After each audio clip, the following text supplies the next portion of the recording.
사실은 이제 제가 교수 30년 총장으로서 2년을 보냈습니다. 작년에 우리 학교에 여러 가지 좋은 성과가 있었는데요. 그러면서 이제 총장이 돼서 이제 학교 운영에 대해서 많은 고민을 해왔습니다. 그리고 저 혼자뿐만 아니라 다른 여러 대학 총장들하고 같이 모여서 회의도 하고 논의도 하고 또 사실은 지금 서울시장 포럼을 제가 그것을 만들었습니다. 조만간 포럼이 있습니다. 그래서 현재 고교나 고등교육, 대학교육이 어디로 가야 되느냐 고민 많이 했는데 이제 어디에 보니까 이렇게 돼 있더라고요. 이제는 기계화가 많이 돼가지고 기계를 만들든지 아니면 기계가 못한 일을 가르쳐야 된다. 좋습니다. 또 하나, 위키피디아에는 모든 거의 전부가 다 있기 때문에 단순 지식 정보를 대학에서 해줄 필요 없다. 창의적인 인재를 양성해라. 이런 말을 많이 들었습니다. 또 하나는 피터 드러커는 이렇게 얘기했어요. 미래학자죠. 30년 내에 지금과 같은 대학 구조는 역사의 박물관 속으로 사라질 것이다. 이렇게 고민이 시작했습니다. 거기 현실적으로 더 큰 고민이 제기되는 뭐냐면은 우리나라의 출생률이 급격하게 저하돼서 지금 현재 학령 인구가 굉장히 줄어들고 있습니다. 현재 대학 입학 정원이 56만 명인데 사실 지금은 대학 가고 싶은 학생은 모두 대학 갈 수 있는 상황이죠. 그런데 이것을 3주기에 걸쳐서 1주기에 4만 명, 2주기에 5만 명, 3주기에 7만 명에서 16만 명을 줄이겠다는 것이 정부의 방침입니다. 2017년까지 4만 명을 줄이고 그 다음에 이제 5만 명, 3명 이렇게 하는데 자 그러면 우리 대학도 어떻게 되냐면 작년에 고민 하다가 특성화 사업이라든가 에이스업 이런 거 관계해가지고 해서 4%를 줄이라고 신청을 했습니다. 4%는 185명입니다. 그래서 185명을 어떻게 줄일 것인가? 물론 그 와중에 많은 연구를 했습니다만은 그 문제가 제기되고 또 하나는 작년 여름에 여러분도 많이 하셨을 생각하는데 학생들을 상대로 해가지고 현재 전공을 얼마나 많이 하는가 복수 전공을 하는가 또는 전과를 하는가에서에 대해서 조사를 했습니다. 그 결과 어떤 단과대학 같은 경우는 상당히 다원수 이상의 학생들이 전과를 희망하고 복수 전공을 희망했습니다. 그렇다면 학생들이 대학에 들어와서 자기 전공에 대해서 이렇게 불만하는 사람들이 많구나. 그래서 보니까 우리나라의 대학 위치가 여러분은 뭐 전공을 가서 이제 고시마다 들어왔으리라고 생각하지만 많은 경우에 고등학교 때는 열심히 공부만 해가지고 대학에 어떤 과에 갈까 내 인생을 어떤 학문에 가면서 보낼까 고민하는 시간이 적으리라고 생각합니다. 점수 맞춰서 대학 가고 이제 학과 온 경우가 이제 많이 있는데 그러다 보니까 대학에 와서 이런 전공 불만 독서가 못하시는구나. 이 고민을 하게 됐습니다. 그러면 이 문제 우리가 이제 당장 185명을 줄여야 되고 대학생 학생들이 전공에 대해서 만족도가 떨어지기 때문에 전과를 생각하고 학생을 생각하는 이 문제 그리고 현 시대가 요구하는 융합 통섭형 창의적 인재 양성을 위해서 우리 대학이 어떤 모습을 가져야 될까 고민 많이 했습니다. 우선은 작년에 여러분 모두 아시다시피 우리 대학에서 그래서 모든 학문단에 대해서 소위 말해서 학과에 대해서 교내외 경쟁력 평가를 했습니다. 어느 정도 어느 위치에 있는가. 그 결과 우수한 학과도 있었고 우수하지 못한 학과도 있습니다. 그래서 2차적으로 생각하면 그러면 우수하지 열등한 학과를 없애면 되지 않겠느냐. 즉 185명을 줄이기 위해서는 약 4개의 학과를 폐부해야 됩니다. 그럼 그 학문 분야는 우리 중앙계에서 영원히 사라지게 되는 겁니다. 그런데 이거는 제가 이제 공장대학을 첫해 민성학과죠. 민성학과하고 또 복지학과를 이제 정리해가면서 많은 아픔을 겪었습니다. 자, 그러면 이거 학과를 없애는 것이 답은 아니다. 왜냐하면 그 학교를 없애니까. 자, 그러면 어떻게 해야 되느냐 할 때 생각하는 것이 현 시대가 요구하는 융합 통섭형 학문 체계를 만들면 어떨까 생각했습니다. 그래서 우리 여러분이 혹시 아신지 모르는데 우리 미래전략실을 만들었어요. 1년이면서 그러면서 거기에 미래전략실장을 유치했는데 그분은 에센츄어 컨설팅 회사에서 우리나라의 14개 대학에 대해서 이제 컨설팅을 계속 해왔고 우리 대학도 마찬가지로 29년대 해왔고 또 뭐냐면 세계 명문 대학들 모두를 리서치를 해가지고 지금 학문 체계가 어디로 가나 그리고 새로운 융합 학문단위가 뭔가 이런 꾸준하게 연구하는 그러한 분야라고요. 우리 모셨어요. 미래는 두 가지 만들었다고 같이 연구를 했습니다. 그래서 이런 모든 것을 녹여서 현재 우리가 중앙대학에 처한 상황에서 가장 바람직한 방법이 뭘까?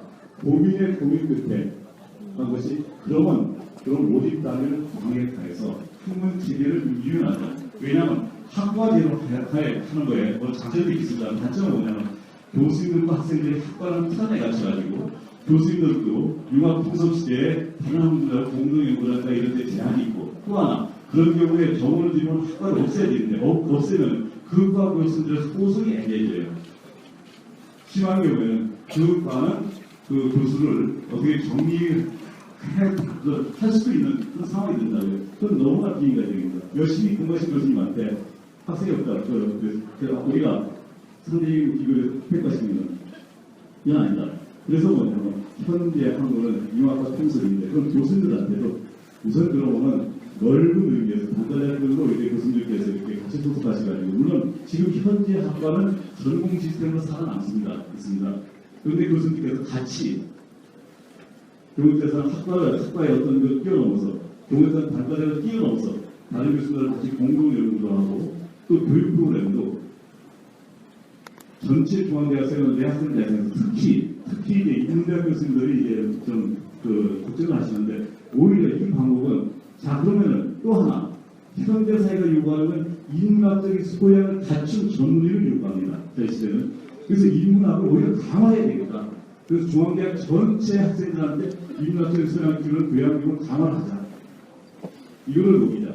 그러면서 학생들한테는 단과대학 수준으로 대학을 들어와서 자 이제 들어왔으니까 이제 전공기초라든가 이걸 좀 공부하면서 자기 진로를 찾아가는데 스스로 찾아가기가 어려우니 학교에서는 뭐냐면 레인보우 시스템이라고 해가지고 학생들이 대학이 전에서부터 들어와서 그리고 앞으로의 그 진로에 대해서 고민하면서 같이 해주는 제도를 지금 완성 단계에 있을 2학기부터 이제 시행됩니다. 여러분 모든 학생들에 대해서 그걸 운영하고 또 하나는 아카데믹 어드바이저리 시스템을 도입을 해가지고 학생들한테 교수님들이 또 선배들이 자 이제 같이 상담을 해가면서 논의를 해가면서 또 교양학을 통해서 어떤 전공을 찾아갈 수가 같이 이제 그 연구에서 학생들한테 적절한 그런 전공을 찾아가는 시스템. 그래가면서 또는 뭐냐면 학문 단위 옛날에만 학과들 이렇게 없어지는 걸 걱정할 것 같아서 특히 융합과 통섭이 되기 때문에 학생들한테 전공하는 거를 복수 전공, 이중 전공 그리고 이중하고 복수하고 있죠. 이중 전공하고 그 복수학위의 차이는 뭐냐? 복수학위는 2개 이상의 전공을 할 수 있도록 하는 겁니다. 졸업장이 2개, 학위증이 2개 이상 안 나는 얘기죠. 그런 거에 따라. 물론, 그거는 4년에 되지는 않습니다. 4년 다니고 조금 더 해가지고, 하나 정도 더 해서 1이 되고. 또 복수학위는 뭐냐면은, 여러분 지금 하시고 있는데, 상당히 제한적으로 하거든요. 그걸 펴고, 그래서 학생들이 원하고자 하는 심화 전공하고 싶으면 심화 전공하고, 전공 2개 하고 싶으면 2개 하고, 하나 주전공, 부전공 하고 싶으면 그렇게 하고, 이거를 가능하면 그 모든 학문에 퍼가지고 학생들의 어떤 폭을 넓힌다. 이게 시대적인 흐름이다.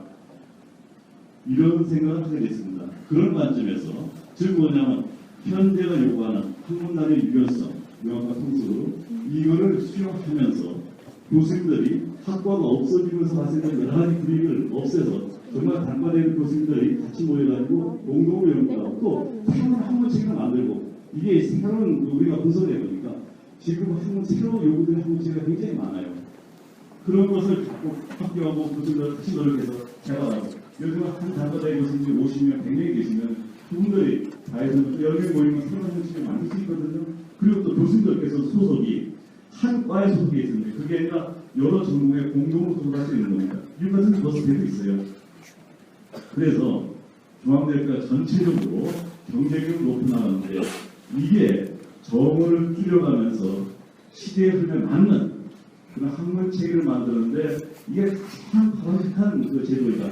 이거를 지난 1년, 2년을 우리가 전문가와 같이 하고 또 공부에서 각 부서에서 같이 하고 해가면서 준비해가면서 이 마지막 버전은 이 얘기 안 하는 사실입니다. 왜냐하면 마지막 부서가 완성된 단위이기 때문에 그래서 완성이 돼가지고 사실 지난 이제 25일 날이죠. 교부위원회에서 이제 교수님께 설명을 드리고 26일날 전체 교수님들한테 설명을 드렸습니다. 그런 뒤에 그 뒤에 기자 간담회 됐는데 일부 교수들께서 기자 간담회에 대해서 불만이 많으세요. 왜 그렇게 발행했느냐. 분명히 말씀드린 이건 계속 시안입니다. 그래서 이제 만들어 나가는데, 근데 왜 했냐면은 작년부터 이렇게 꾸준히 해왔더니 많은 언론사에서 저한테도 연락이 오고 경호치장 중간 연락해가지고 이게 뭐냐 계속 설명을 요구해요. 그래서 단편적으로 설명하는 것보다 그러면 우리가 단계적으로 학교의 교무위원회 교수님들 설명한 뒤에 그런 뒤에 한번 기자들한테 설명하는 기회를 갖자. 우리가 가고자 하는 방향이 이거다. 그래서 이제 교수회의에 기자간담회를 했던 겁니다. 그런데도 보도되는 거 보면은 내 기자님도 와 계신 것 같은데 우리가 의도한 것, 의도하지 않은 방향으로 많이 보도가 돼 있어요. 상당히 소통이 힘들어요. 자, 오늘 이게 이제 총장으로서 우리 중앙대학을 이끌기 위해서 뭐가 바람직한 제도인가를 고민해서 많은 그 세계적인 대학, 우리나라 대학 다른 현황을 선거해가지고 우리의 현실 이걸 반영해서 준비한 제도입니다. 그러니까 학생 여러분께서는 한번 보시고 여러분 모두가 다 우리 중앙의 주인이니까 자 100년에 3년 앞에 가본 지금 현재 우리 중앙대학의 미래 세계적인 연구대학을 위해서 우리가 고민하고 한 거에 대해서 여러분 의견도 주시고 같이 한번 만들어 가보죠. 여러분 감사합니다.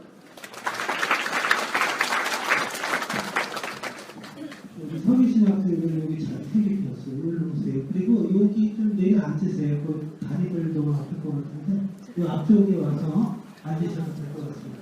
자, 그러면 다음 순서다가 우리 기획처장님께서 여러분들 위한 설명의 자료를 PPT에서 설명을 드리고 그 다음에 회의 시간을 갖도록 하겠습니다.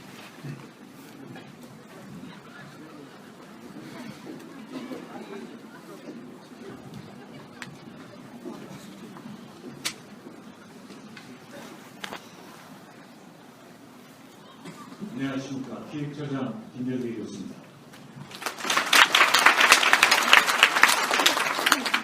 우선 본격적인 발표를 앞에서 한 가지 소개를 드리겠습니다. 오늘 아무래도 이 보고 자료만으로 아마 여전히 배가 고프실 겁니다. 그래서 이 내용을 요약하고 Q&A를 담은 리플렛을 우리 드리겠습니다. 최초 300도를 복사를 해왔는데 이렇게 많은 학생들이 오실 줄 미처 예상을 못했습니다.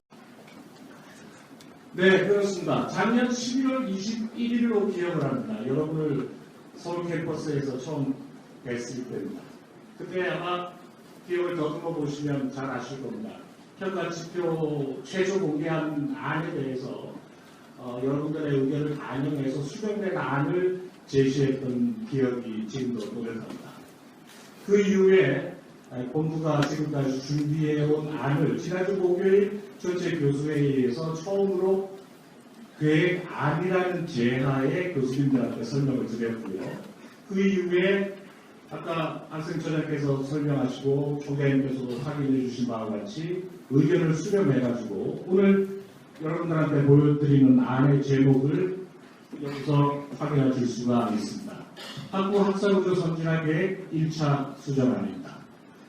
중앙대학교의 미래를 논하는 이런 좋은 자리에 만장하신 학생 여러분과 이렇게 같이 머리를 맞댈 수 있다는 것은 굉장히 의미 있는 일입니다. 지금부터 찬찬히 설명드리겠습니다. 전체적인 목차는 추진 배경, 기대 효과, 계획의 내용, 그리고 추진 경과이 향후 일정으로 구성되어 있습니다. 사진 찍는데 전혀 제약이 없습니다. 사진 찍으셔도 좋습니다. 네, 우선 서두를 이렇게 꺼내보자 합니다. 이게 학사구조 선진화 계획이 전체적인 우리 대학 어디 위치하고 있는지를 알아봐야지 이 전체적인 흐름을 쫓아가는 수 있지 않나 하는 겁니다. 여러분 잘 아시다시피 2018년 우리 대학의 개교 100주년입니다. 2009년 야심차게 2018 플러스 발전 계획을 만들었고요. 그 내용이 왼쪽 편에 담겨 있습니다. 중앙인 팀, 터틀. 이미 여러 측면에서 변화의 징조를 피부로 느낄 수가 있습니다. 한 가지만 예를 들어 볼까요? 중앙터, 신규 공간 확충, 100주년 기념관, R&D 센터 기숙사 신축. 24일이죠. 제2차 기숙사 신축이 되어서 1,400명을 수용할 수 있습니다. 1차 기숙사까지 합치면 2,400명을 수용하는 서울시내 6배 규모로 학생을 수용할 수 있습니다. 2016년 6월에는 기다려왔던 100주년 기념관이 완성이 됩니다. 상당 부분 공간 부족을 해소할 수 있을 거고요. 9년 초에 900여 정도의 안성 경영경제 학생들이 올라왔지만 이 경영경제학 개원과 더불어서 나머지 학생들도 올라올 날이, 같이 생활하는 날이 멀지 않았습니다. 본국교통학 도시 단일화의 이면이 현실화되는 그런 걸 볼 수 있을 겁니다. 각종 국고지원 사업을 바탕으로 해서 연구, 교육 환경이 개선되어감을 피부로 느끼실 수가 있습니다. 여기 한번 보시겠습니다. 이미 2009년에 우리 대학은 학사관리를 선진화하고 교양교육의 개편을 생각하고 있었죠. 밑에 보시면 본국교통학도 예정하고 있었고 2011년에 그 제도적인 틀을 마련하고 금년 초에 900명의 학생을 통합시켰습니다. 또 한국 대학원 구조 조정의 예정을 이미 발전 계획에 담고 있었습니다. 이번에 학생부 선진화 계획은 이렇게 우리 대학이 자기 플랜에 의해서 체계 정합적인 틀 속에서 움직이고 있음을 확인하실 수가 있습니다. 다음 보시죠. 우리는 이미 2011년 무렵 한 차례 구조 개편을 경험한 바가 있습니다. 당시 지나치게 방만한 운영 그리고 중첩되는 한 군다리를 정리할 필요성에 공감을 하고요. 그래서 이 규모에서 발륨을 줄여서 경쾌한 구조를 만들었습니다. 현재 이 구조로도 상당히 경쾌한 구조를 보이고 있습니다. 그래서 물리적 변화 이후에 과학적 융합을 지원하는 근간을 마련했다고 평가할 수 있습니다. 그래서 우리의 약진이 발목상대격입니다. 잠깐 보시죠. 2013년 서강대학과 공동 파리에서 2014년 서강대학을 뒤로 떨어뜨렸습니다. QS 아시아대학 평가에서 68위에 랭크되었습니다. 작년에는 다소 미진하지만 QS 세계대학 평가에서 최초로 순위권 안에 들었습니다. 450위권입니다. 아직도 갈 길이 멉니다. 그런데 말이죠. 이제 우리를 둘러싸고 있는 위기 상황을 말씀드리지 않을 수가 없습니다. 이 상황은 아마 여러분들도 여러 가지 경로를 통해서 익숙하실 겁니다. 간단하게 말씀드리죠. 24만 명의 출생아 감소는 구체적으로 우리 대학에게 어떤 임팩을 주는지 한번 보시겠습니다. 학령 인구의 감축의 폭이 이렇습니다. 입학 정원을 그대로 유지하게 되면 요약하자면 2018년부터는 대학 정원보다 지원자 수가 적어집니다. 그 책임을 따지고 들자면 1996년에 대학 설립의 중칙주의를 제도적으로 만든 정부의 책임이겠지만 어찌되었든 간에 현상은 이런 모습을 보입니다. 정부로서도 손을 쓰지 않을 수가 없는 상황이고요. 그래서 입학정원 규모를 이렇게 만들어 갈 수밖에 없는 내용입니다. 이게 제도적으로 구체적으로 나타난 게 바로 교육부에 대한 대학 구조 개혁 평가라는 겁니다. 우리 대학도 4월 3일까지 보고서를 제출해야 되는 상황입니다. 한 가지 다행한 점은요. 전체적인 줄이는 규모가 3주기에 걸쳐서 다시 말해 2023년까지 3주기에 걸쳐 4만, 5만, 7만에서 16만을 줄여야 되는데요. 우리는 여러분 들으셨는지 모르겠습니다. 수도권 특성화대학 선정 대학으로 지정에 대해서 5년 동안 184억을 지원하는 대신에 2017년까지 정원의 4%를 반납해야 된다. 줄여야 된다. 2016년에 148명, 3.2%입니다. 입학 정원에. 그리고 2017년에 나머지 0.8% 37명을 줄여야 되는데 1주기는 그것으로 충분합니다. 충분할 걸로 예상합니다. 그러나 문제는 이 감축 목표를 달성하자면 우리 대학의 경우에 어떤 제도적 방법에 의해서든지 교육부가 제도적 방법을 동원하든지 간에 2023년까지 750명을 줄여야 됩니다. 750명. 여러분, 750명이면 웬만한과 15개 정도고요. 단과대학 3개에 해당합니다. 이제 이런 우리 대학을 둘러싼 외형은 웰빙의 문제가 아닙니다. 생존의 문제로 다가서고 있습니다. 생존의 문제. 다음 장표 보시겠습니다. 또 하나 우리를 괴롭히는 부분입니다. 여러분에게 지난번에 평가를 한다고 수정된 평가 지표에 의해서 평가 결과를 도출을 했습니다. 근데 분명히 제가 말씀드린 걸로 기억합니다. 과거에 성적표를 가지고 미래를 재단하지 않겠다고. 그러나 적어도 우리 학교의 스테이터스는 말씀드려야 되겠습니다. 로테이션 한번 보시죠. X축이 교육연구고 Y축이 사회적 수요입니다. 여기가 0점이고요. 이쪽 좌측 하단쪽이 마이너스입니다. 빨간색 다트는 각 교육단입니다. 어떤 교육단인지는 표시하지 않았습니다. 노란색 스타가 우리 대학의 평균입니다. 지금 말씀드린 바에 의하면 1, 4분면에 위치하고 있는 것이 가장 좋습니다. 3, 4분면이 worst situation입니다. 우리의 위치는 3, 4분면의 우측 상단에 위치하고 있습니다. 우리랑 경쟁 관계에 있는 서울대학, 연세대학, 고려대학의 위치는 1, 4분면에 위치하고 있습니다. 왜 웃으십니까? 네. 1, 4분면에 위치하고 있습니다. 아직까지 다소간 차이를 느낄 수 있습니다. 아직까지도 근거가 다른 다음 대학에 장면을 보시겠습니다. 다른 대학에 비해서 등록금 방어들이 부족하다. 성균관대학, 서강대학, 한양대학입니다.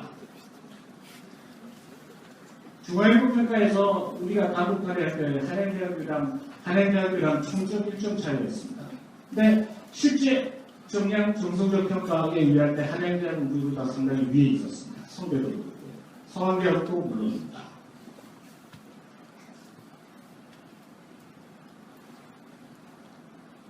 이남대, 경희대, 부산대. 지금 보시고 계신 10개 대학은 최초 우리가 경쟁 상대로 평가의 비교 상대로 삼았던 10개 대학들입니다. 그러나 보신 바와 같이 우리 상황이 그렇게 좋지 못한 상황입니다.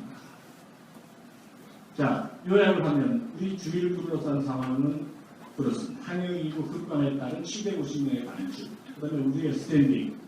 다음 상태를 보시겠습니다. 과거의 예에 의하면 바로 2011년 예입니다.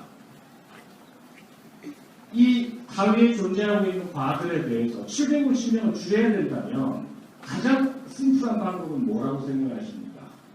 네, 과에 대한 통계학입니다. 우선적으로 생각할 수 있는 거예요. 그랬을 때는 엄청난 학내 갈등을 유발하게 될 겁니다. 엄청난 학내 갈등. 이건 결국 교육적으로 바람직하지도 않고요. 우리가 원하는 윈윈 게임도 아닙니다. 상생의 길을 찾아야 된다는 결론에 이르렀습니다. 그래서 방금 말씀드린 대로입니다. 이런 외형 하에 경쟁력이 다시 한번 보실까요? 이런 상황이라면 학과 경쟁의 비전을 통해 향후 15개 학과를 폐지해야 된다는 결론에 이르게 됩니다. 갈등이 생기게 됩니다. 이건 우리가 택할 수가 없는 방법입니다. 택할 수가 없는. 그렇다면 어떻게 해야 되느냐입니다. 어떻게 해야 되느냐. 그래서 지금까지 준비한 안에 핵심적인 화두인 학사구조 유연화를 통한 유기적 대응을 하겠다는 겁니다. 사회적 수요와 특성화 전략을 고려한 모집단위, 광역단위, 전공단위의 유연한 운영을 하겠다는 겁니다.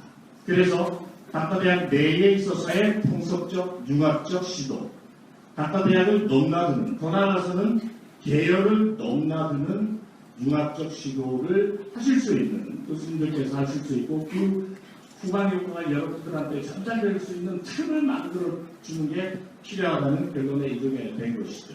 이를 이름해서 학사구조의 선진화 계획이라고, 죄송합니다. 선진화 계획 아니라고 붙이게 된 겁니다. 또 하나 한번 보시죠. 2012년 자료인데요. 여러 가지 평가 지표가 있습니다. 다른 건 다 무시하고 이 두 가지만 보겠습니다. 교수와 관계, 대학 지원입니다.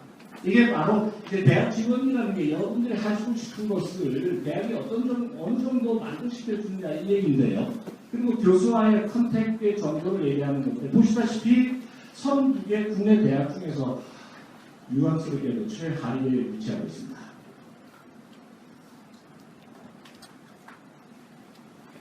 (2014년 10월에) 설문 결과입니다.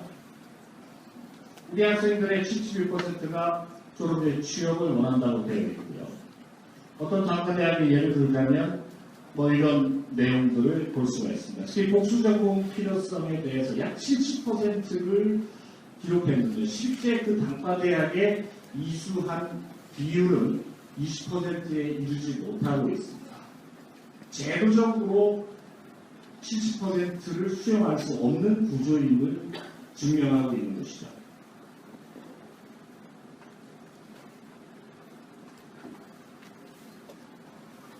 취업률 얘기를 하지 않을 수가 없습니다. 지난 10년간 취업률은 계속 하락하고 있는 상황입니다. 네. 안성 이렇고요.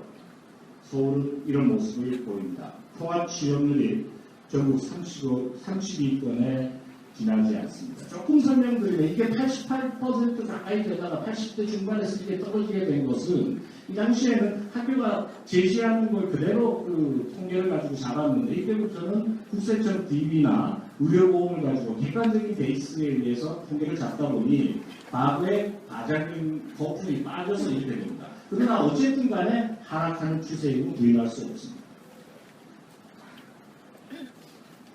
왜 그런가 했더니 자 한번 보시죠. 우리 대학의 평균이 54점인데요. 피어 대학 평균 그리고 전체 한국 대학 평균을 고려했을 때 인문사회, 자연과학, 예체능 계열의 경우 평균보다 낮음을 보입니다. 특히 이제 예체능 계열이 우리의 이런 그 취업률 성적에 상당한 영향을 미쳤는데요. 그래서 사실 도대체 왜 예체능에 문제가 있을까 하고 좀 더 들여다봤더니 이런 구조적인 문제가 있었습니다. 예, 구조적인 문제가. 뭐 다른 계열을 차치하고라도 예체능만 한번 보시겠습니다.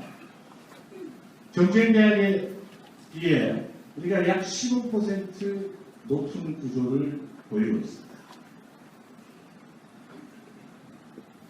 다음 보실까요? 그렇습니다. 이런 여러 가지 환경적 요소를 고려했을 때 그러면 어떻게 해야 될 것인가? 학생들은 유연하고 학생들의 전공 선택권을 보장을 해서 다시 도약할 수 있고 학교가 생존할 수 있는 이런 방법을 찾고자 노력한 지난한 노력의 결과가 이런 겁니다. 뭐 이런 거창한 고울이나 슬로건은 빼버리겠습니다. 우리는 우선 학생들이 만족하는 대학을 만들어야 되겠다. 학생이 위주가 되는 패러다임 시프트를 가져와야 되겠다는 겁니다. 이게 정착을 하게 되면 일부에서 걱정하는 것과 같이 입결 변호 신경 안 씁니다. 이게 정착을 하려면 전 후방 효과가 붙여야 될 겁니다. 해서 한 3가지 아젠다를 던지겠습니다. 유연한 학습 구조 구축, 학생 중심의 교육적 패러다임의 전환, 계열별 입학 정원 운영, 이건 정원 관리를 그렇게 하겠다는 겁니다. 단과대학별 모집입니다. 우선은. 그 다음에 모집 단위 광역화, 방금 말씀드린 그 내용이고요. 야심차게 리버럴 아트 에듀케이션을 도입하겠습니다. 타워 교양이라고 생각하시면 되겠습니다. 또 하나 2학년 1학기 이수부의 전공을 선택하는 제도입니다. 이를 우리는 전공 선택제라고 명명하겠습니다. 다만 이 내용은 학문적 특수성을 고려해서 오늘과 같은 이런 자리 그리고 단과대학 교수님과의 대화를 통해서 학문적 특수성을 반영해서 경우에 따라 영역별로는 달리 적용할 여지는 충분히 열려 있습니다. 주목해 주시기 바랍니다. 이중학위 복수전공 확대 의견입니다. 현재 우리 대학에서는 이중학위 제도가 실시되고 있지 않습니다. 서울의 일부 대학에서 실시하는 걸로 알고 있는데요. 이 이중학위를 통해서 예컨대 쏠림 현상이라든지 그 다음에 어떤 특정 비인기 전공의 유지에도 상당한 기여를 하게 될 겁니다. 그리고 또 하나 반드시 기억해야 될 게 지금 재학생 여러분에게도 충분히 이 제도가 적용될 수 있도록 본부에서는 적극적으로 검토를 하고 있습니다. 적극적으로. 여러분도 이 제도를 이용하실 수 있도록 제도적 검토를 하고 있습니다. 미래 유망 한국 단위를 발굴하고 신설하겠습니다. 이건 시기에 문제가 있는데 2016년 안에는 뒤에 대충 발표를 보시겠습니다만 여러 가지 전략적 요소를 고려해서 2017년에 실제하는 것으로 결정했습니다. 다음에 계열별 입학종을 미국 재조정하고 가운데군의 선택과 집중하라. 이 선택과 집중이라는 것은 아마 뒤에 총괄표 중앙에도 보셨겠습니다만 모든 그 교육 단위를 과격하지는 않지요. 여러분 흔히 표현하는 빅7에 대해서는 선택과 집중을 하겠습니다. 그러나 그 선택과 집중이 한국 분면에 퍼머넌트한 것은 아니라는 점을 말씀드립니다. 그래서 학생 위주의 학생 경쟁력 강화 측면을 구체적으로 보시면 현재는 이런 겁니다. 입학시에 적응을 결정해서 불만족한다는 변경할 기회가 만만치 않습니다. 정과제도가 있긴 하지만 사실 정과제도를 이용할 수 있는 경우의 수는 극히 낮은 것으로 알고 있습니다. 그래서 이런 디퍼런스가 약 44%에 이르고요.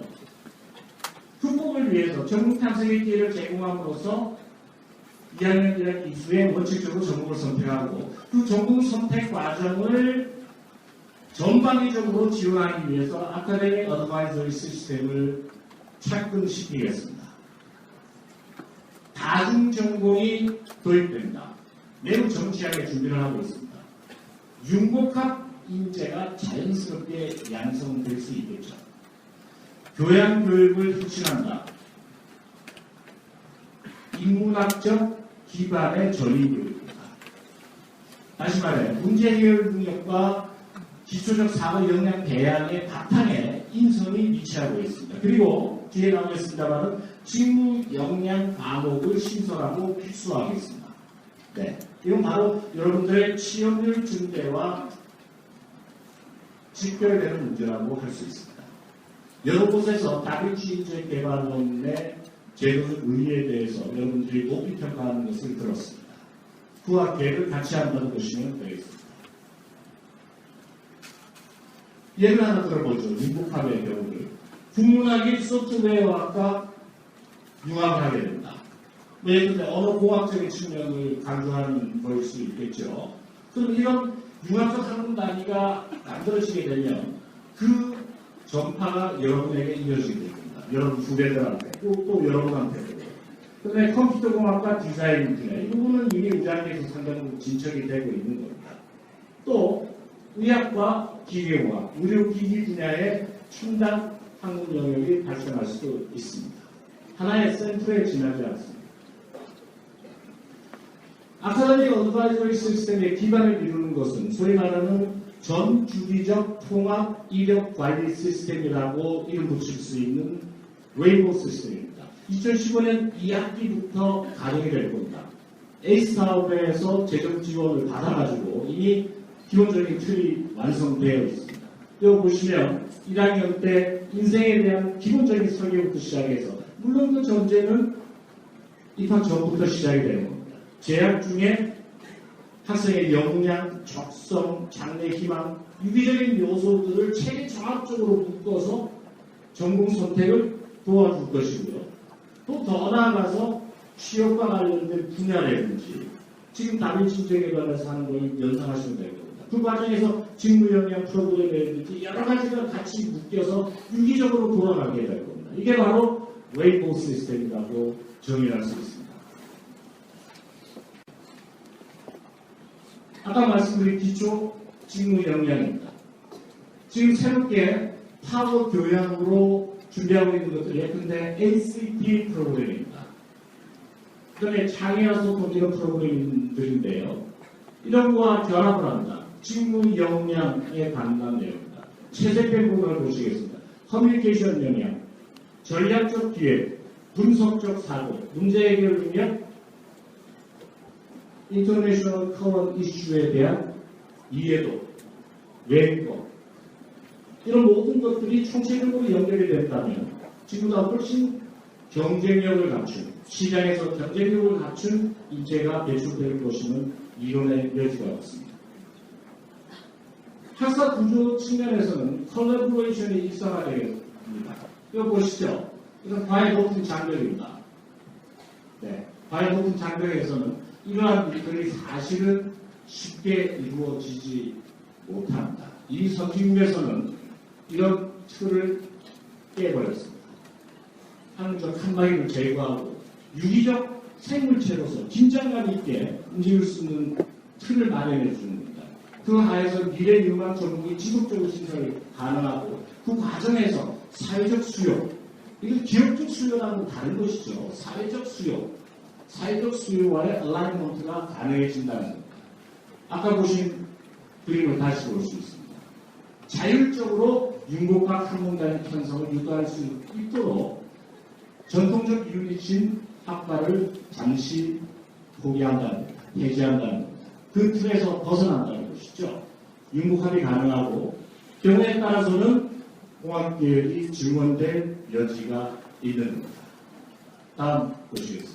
그래서 우리가 원하는 인재는 우리 대학을 통해서 대한민국을 위해 배출하고 싶은 인재는 디지털 원주민으로서 멀티 인텔리전스에 익숙한 인재입니다. 융복합적 사유, 창조적 소통 및 협동, 글로벌 시티즌십, 문화예술적 역량, 크게는 창의적 인재라고 할 수 있습니다. 다빈치형 인재라고 할 수 있죠. 우리 대학의 근본적인 지향점과 맥을 같이 합니다. 그 중심에는 다음과 같은 이념이 있습니다. 교수 중심의 교육 체계를 벗어나야 되겠다는 겁니다. 학생 위주의 교육 체계로의 패러다임 시프트를 이루자는 것이죠. 일각에서는 다음과 같은 의문을 제기한다. 세상 안에 새로운 것은 하나도 없다고. 학부제랑 지금 중앙대학이 의도하는 바랑 뭐가 다르냐는 겁니다. 그 차이점을 표로 요약해 놨습니다. 우선 항공단위 체계부터 먼저 보시겠습니다. 과에 베이스드 되어 있는데 우리는 전공 베이스입니다. 주전공 선택 범위가 학군에 개설된 두세 개의 전공이지만 그 선택의 폭이 넓고요. 전공 선택 시기도 다릅니다. 다중전공 일수의 전공, 학생 상담의 전공. 그리고 여기 표시는 안 했지만 사실은 학부제에서는 학과가 유지되기 때문에 그 학과의 고유한 커리큘럼이 그대로 갑니다. 그러나 우리가 얘기하는 전공 선택제에 하에서는 전공 개념으로 가기 때문에 커리큘럼의 1배 혁신이 일어나게 됩니다. 교양뿐만 아니라 공통 전공, 기초 전공 심화에 이르기까지 지금과는 다른 개념으로 접근하는 교육 과정을 경험하시게 됩니다. 그래서 그 프레임을 좀 설명드리면 이렇게 됩니다. 정원 단위는 계열별로 이렇게 하지만 이 내용은 절대로 앞으로 이렇게 가겠다는 우리의 근본적인 지향점을 의미하는 것은 결코 아닙니다. 여러 가지 변수가 있어서 어떤 고려의 대상은 될 수 있지만 여기 가기 위해 중간 단계다라는 것은 한 번도 공식적으로 논의된 바가 없습니다. 다만 정원 관리를 그렇게 하겠다는 것이고요. 모집 단위는 각과 대학별로 합니다. 각과 대학별로. 이미 발표된 바와 같이. 그리고 여기 채색되지 않은 부분은 모집 단위의 광역화 부분이고요. 채색된 부분은 뭔가요? 저희 말하는 특성화 단위가 되겠습니다. 4번 약학, 의학, 간호대학은 법정 전공관리 대상이기 때문에 이건 우리가 어쩔 수 없는 전공이라고 할 수 있습니다. 충분히 이 프레임은 이해가 되셨을 거고요. 다음 보시겠습니다. 그래서 모집 단위에 착안했을 때 국문과 40명, 영문과 100명 이런 단위로 지금까지 뽑았는데요. 이제부터는 인문대학 365명, 사회과학대학 435명 이런 식으로 뽑는다는 얘기입니다. 그리고 이런 개별 전공에 대한 공통 전공 기초를 1학년 때부터 탐색을 합니다. 그 과정에 아카데미 어드바이저가 깊숙이 개입하는 겁니다. 그래서 여러분에게 맞춤형 전공을 선택하도록 여러 측면에서 도와줘서 원칙적으로 2학년 대학교에 전공을 선택할 수 있는 구조를 만들어 간다는 얘기죠. 구체적으로 보시면 이렇습니다. 바깥에는 다릅니다. 그러나 바탕에 파워 교양을 두고 여기서부터 이제 전공 기초의 탐색을 시작해서 본격적으로 2학년 2학년 때 전공 탐색을 합니다. 2학년 2학년 때 전공을 심화하면서 이 과정에서 주전공뿐만 아니라 이중학위 복수 전공의 가능성이 여러 가지 출路열리는 이런 구조입니다. 전공 선택에 있어서 상당한 자율권이 부여되는 것이죠. 한 가지 문제는 그렇다면 주전공을 어떻게 선택할 것인가의 의문인데요. 그래서 지금 계획으로는 뭐 3년 평균에서 전공 정원의 약 120%를 전공별 기준 정원으로 할 예정입니다. 원칙적으로. 그러나 이것도 역시 예컨대 뭐 선호하는 전공이 뚜렷하거나 있을 경우에는 혹은 뭐 다른 그 학문적 특성에 의해서 약간 가변적인 요소는 남아 있습니다. 그리고 이 120%를 초과하는 수요가 있을 때에는 말씀드렸듯이 복수 전공이나 이중 학위를 가지고 상당 부분 그 수요를 흡수하겠습니다. 결국은 핵심 화두는 이겁니다. 여러분의 적성과 진로를 고려한 전공 선택비를 부여하고 1학년부터 공부하는 대학으로 유도하겠다는 겁니다. 공부하는 대학. 그래서 다음과 같은 지금 말씀드린 교양과 전공의 그 구도를 이 그림으로 표현할 수가 있겠습니다. 1학년 때부터 4학년 때까지 전 주기적으로 교양교육이 실시되고 마찬가지로 1학년 때부터 4학년 때까지 전 주기의 전공교육이 실시되지만 교양은 피라미드 형태가 될 것이고요. 전공은 역피라미드 형태가 될 겁니다. 그래서 이런 과목들이 만들어지는데 한 가지 주목하고 싶은 점은 인문계열에도 소프트웨어 등 공학 기초를 필수화하겠습니다. 그리고 이문계열에도 인문학적 성향을 강화할 겁니다. 졸업을 위해서는 인문학 과목 6학점을 듣지 않으면 졸업을 할 수 없는 구조로 만들 계획입니다.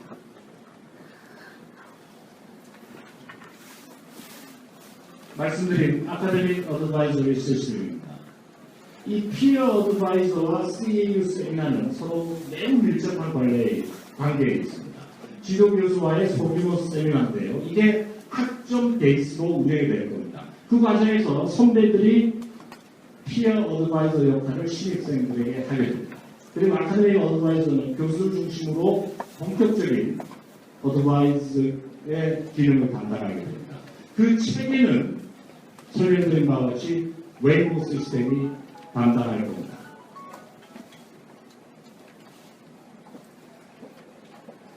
금년에 그 본부가 고민하고 있는 것 중에 하나입니다.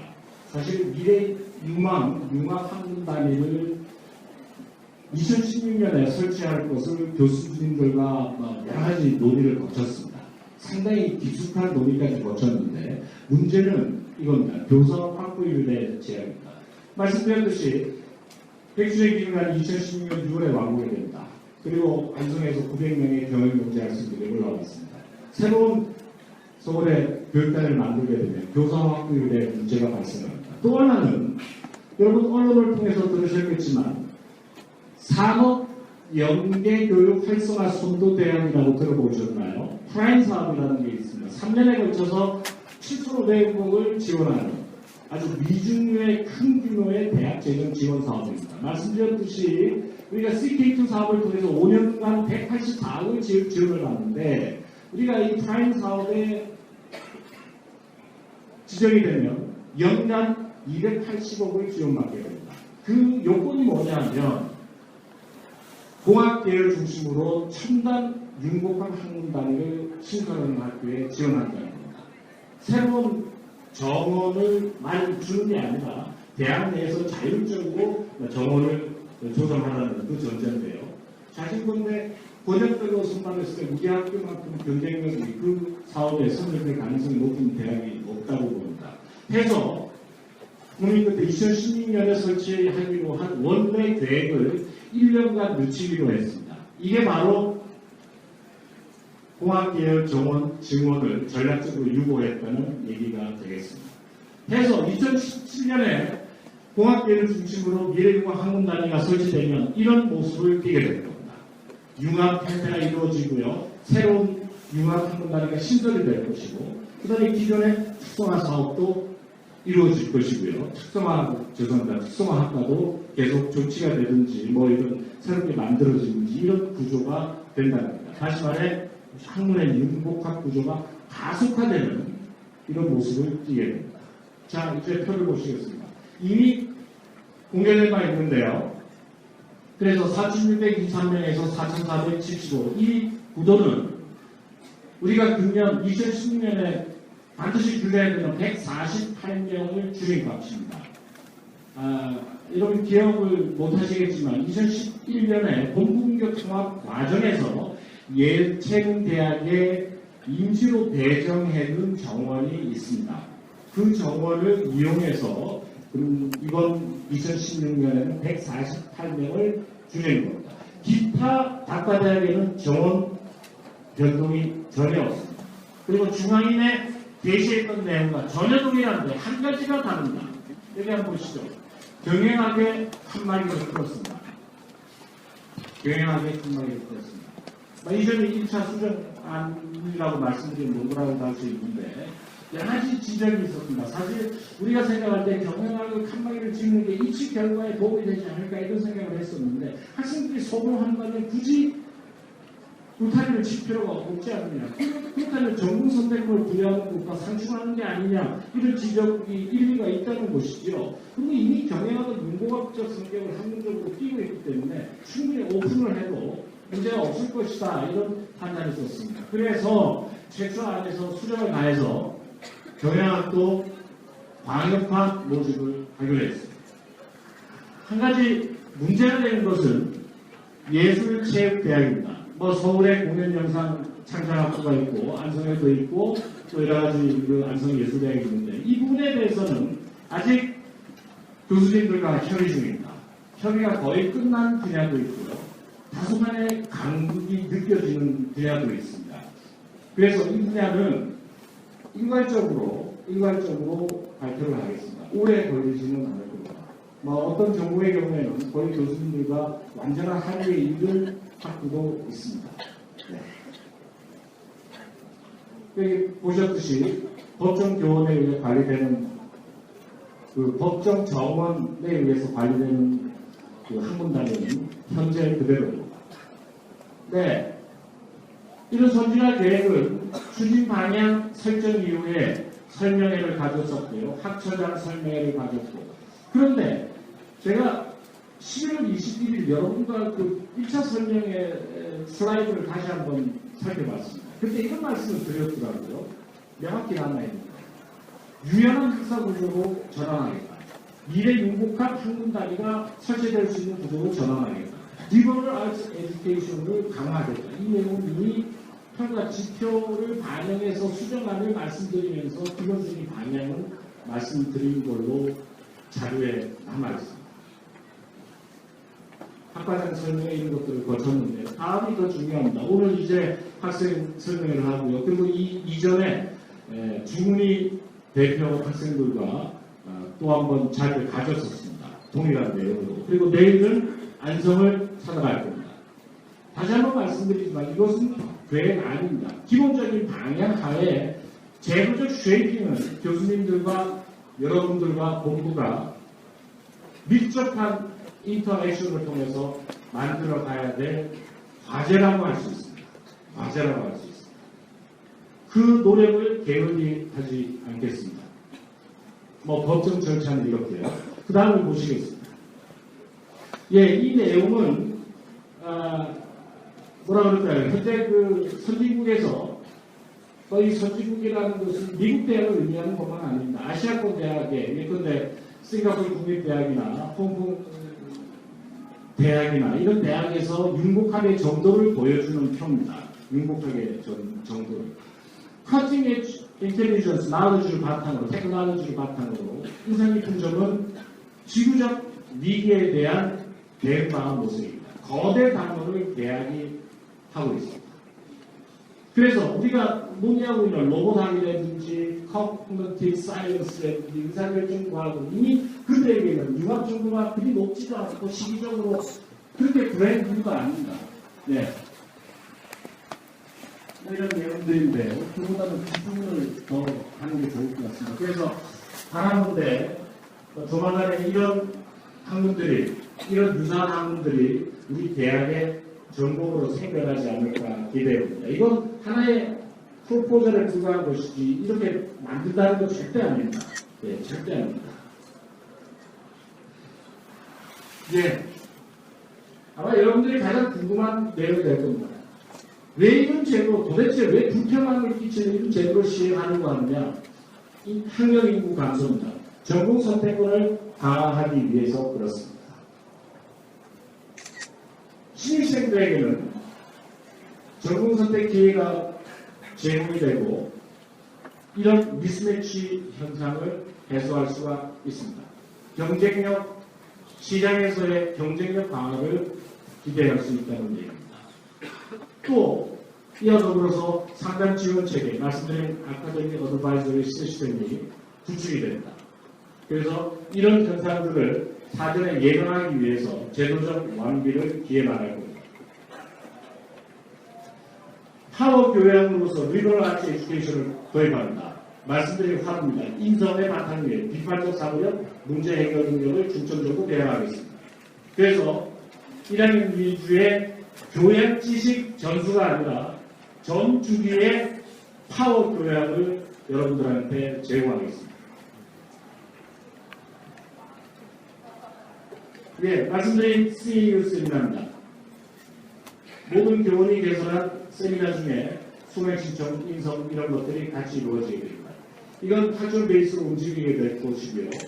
피어 어드바이저로 선후배 간의 유대도 강화할 계기가 마련될 겁니다. 네, 복수 전공 이수 기회를 확대하겠습니다. 현재 전반적으로 학교 전체로 봐서 한 39% 정도인데요. 우리가 시뮬레이션을 해보니까 약 50% 이상 확대될 것 같습니다. 50% 이상. 네. 그래서 자연스럽게 윤국가적 전공 지식을 습득하고 졸업 경쟁력을 강화할 수 있게 되겠습니다. 이중학위 제도입니다. 2개 이상의 준전공에 대해 동일한 졸업 학점을 이수하는 경우에 2개 이상의 졸업 증명서가 발급되는 제도입니다. 조금 더 자세히 보시겠습니다. 교무처가 준비하고 있는 안은 이중학위는 아마 8개 학기 가지고는 좀 힘들지 않을까. 9차 이상 등록을 예정하면서 54, 54 이런 구도를 예상하고 있습니다. 복수 전공은 54, 36 이렇게 됩니다. 부전공은 이렇고요. 그래서 이런 다양한 이게 결국은 전공 솔딩 현상을 어느 정도 해소할 수 있고 또 1, 2학년 때 열심히 공부했음에도 불구하고 주전공으로 자기가 원하는 걸 선택하지 못한 학생들에 대한 상대적 박탈감을 어느 정도는 해소할 수 있지 않느냐는 거예요. 예. 그리고 이미 여러분에게도 복수전공 제도라는 것이 시행이 되고 있습니다. 그러나 이중학위는 해당 사항이 없는데 매우 적극적으로 검토하고 있습니다. 여러분들도 수혜할 수 있는 이 제도를 원용할 수 있는 가능성을 열기 위해서 학사 제도적으로 여러 가지를 검토하고 있음을 말씀드립니다. 네, 이중학위는 다음과 같은 절차를 거치겠습니다. 아카데믹 어드바이저가 깊숙이 비행하기 때문에 추천, 1차 추천, 그리고 조문주의 교수의 추천을 통해서 최종 학과대학생이 결정하는 구조를 취하게 됩니다.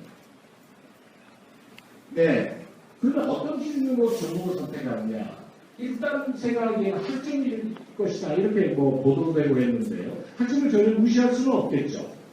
그러나 학점뿐만 아니라 비교과 활동, 상담 기록 여러 가지를 고려해서 전공을 선택합니다. 그리고 최근 3년간 배정된 인원의 원칙적으로 120% 범위 내에서 여러 가지를 고려해서 결정할 예정입니다.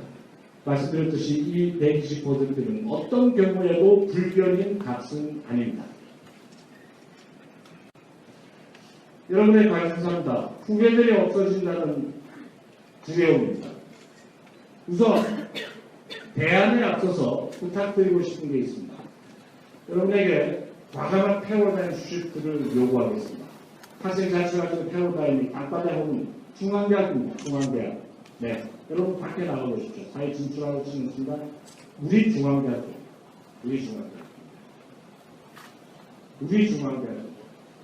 그리고 전공화에서도 학생회 활동을 계속 유지하도록 하겠습니다. 제도적으로. 뿐만 아니라 전공의 소속감 결여에서 발생할 수 있는 점은 동아리를 좀 더 활성화할 수 있는 방안을 학생처를 중심으로 지금 방안을 마련 중에 있습니다.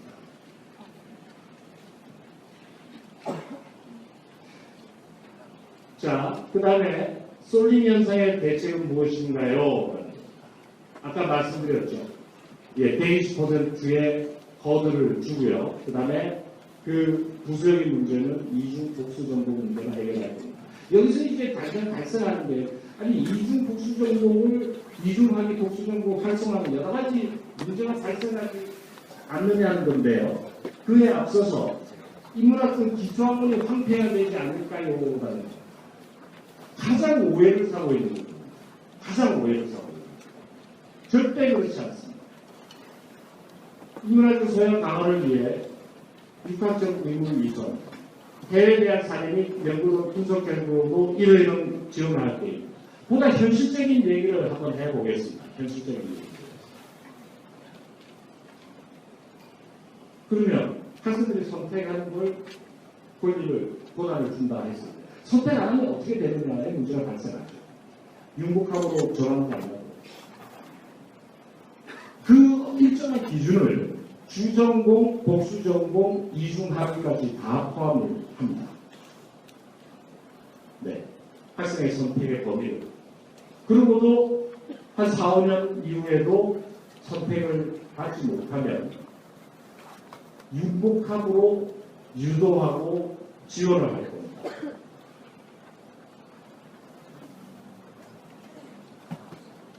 자세한 얘기는 Q&A를 통해서 다시 여러분과 논의할 수 있을 것 같아서 이 정도 말씀드리겠습니다. 자, 전공에 대응하지 못한 학생들은 이러한 다중전공 계도를 확대하겠습니다.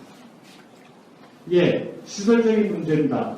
310간의 공간 확충, 그 다음에 여러분 잘 아시다시피 묵 강좌가 지금 시범 시행되고 있습니다. 경영경제대회에서 이번 학기에 경제학 강좌가 시행되고 있는 걸로 알고 있는데요.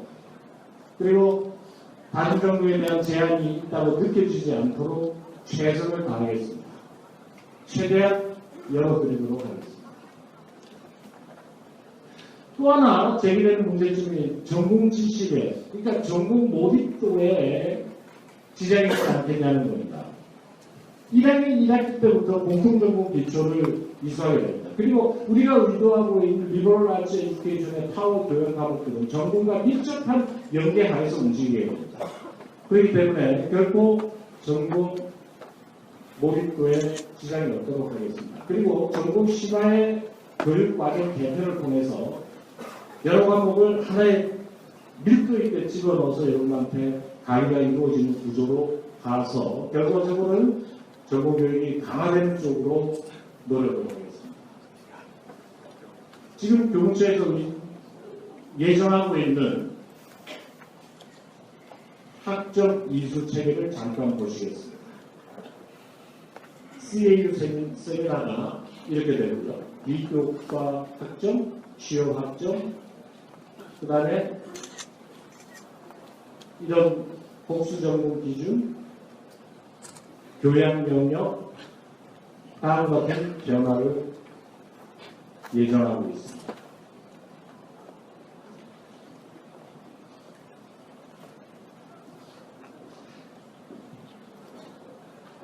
다시 한번 말씀드리지만 우리의 안은 완성된 것이 아닙니다. 교수님들과 여러분들과 소통하에 이제 막 학사구조 선진학 계획 아니라는 뒷발을 달고 힘차게 닻을 올린 우리 중앙대학교가 모진 풍랑까지도 선용할 수 있는 선장과 선원의 지혜로 만선비양하도록 학생 여러분들로 큰 힘을 보태해 주시기를 부탁하면서 제 발표를 마치겠습니다. 감사합니다.